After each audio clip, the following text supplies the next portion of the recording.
好，来乡亲啊，继续来看台南新市的社内社区。这个志工一透早都无用咧做一地搁一地破报纸。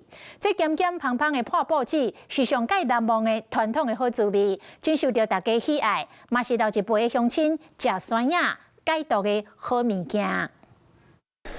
台南新市社内活动中心透早就真侪志工无用咧做破报纸，有人倒版，有人负责煮甲调味。伫社区做志工，人称阿基西表示讲，做破报纸爱真用心。疫苗吧，咱来大板上啊。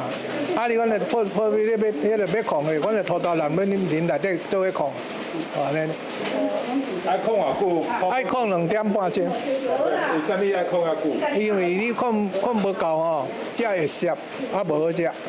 因为进前所做的破报纸真抢市，有消费者纷纷要求社区来做来卖。是讲理事长表示讲，看到社区乡亲做伙开讲、做伙做，大家日子过了快乐较要紧。